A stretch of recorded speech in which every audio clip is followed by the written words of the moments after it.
The man was shocked to find out that even though he donated 300 tons of grain to the villagers every month, they were still starving and begging on the streets. He rushed to the company's porridge station to check things out, but there wasn't a single person in line. Some people would rather lick bowls than go ask for a bowl of porridge. Just then, a woman came up asking for porridge. The supervisor lit up with excitement, shamelessly saying it was about time someone figured it out, then pushed the woman inside. Seeing this, the man was furious. He donated no less than 300 tons of grain every year, yet his subordinates were humiliating the villagers like this. He demanded to know where the 300 tons of grain the Jin group sent each month had gone. The supervisor immediately claimed he was slandering him and that there was never any 300 tons to begin with. The man snapped back, saying it was written clearly in Jin group's public promo videos every villager in Qingshui village should get 30 kilos of grain each month. The supervisor, realizing he couldn't win the argument, decided to handle it the hard way. Luckily, the manager showed up just in time to stop them. The manager told the supervisor to cool it for a few days since the company president would be visiting tomorrow. He even filled a bowl of porridge himself and politely handed it to the man.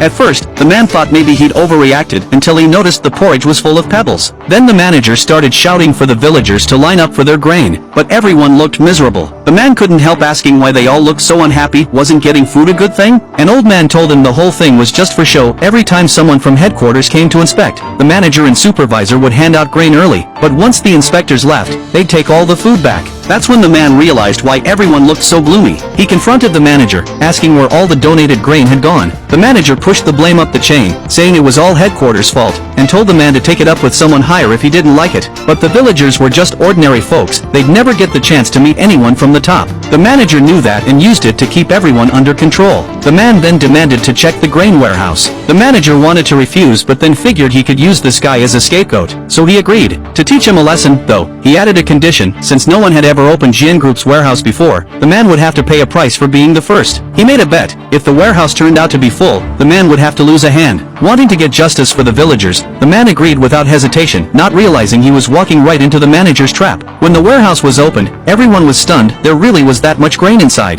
The man, in disbelief, used a probe to check, and sure enough, the grain was all real, not a single bit of sand mixed in. The supervisor started showing off, saying the man had accused them of stealing, but the proof was right there. He even tapped the man's face with an axe, asking if he'd cut his own hand or needed help. The manager grinned quietly. He'd finally found someone to take the fall. But when the man glanced toward the sealed storage room, something clicked. He said the inspection wasn't over yet and rushed to open the sealed section. That sealed room held the emergency grain, normally kept locked tight to keep out rats and only used in extreme situations. The president had assumed these guys were sneaking grain out of that room to cover their shortages, but the man was too confident. When he pried open the boards, what poured out was more grain, real grain again. He froze, shocked to see that even the emergency stores were full. The supervisor looked just as stunned, turning to the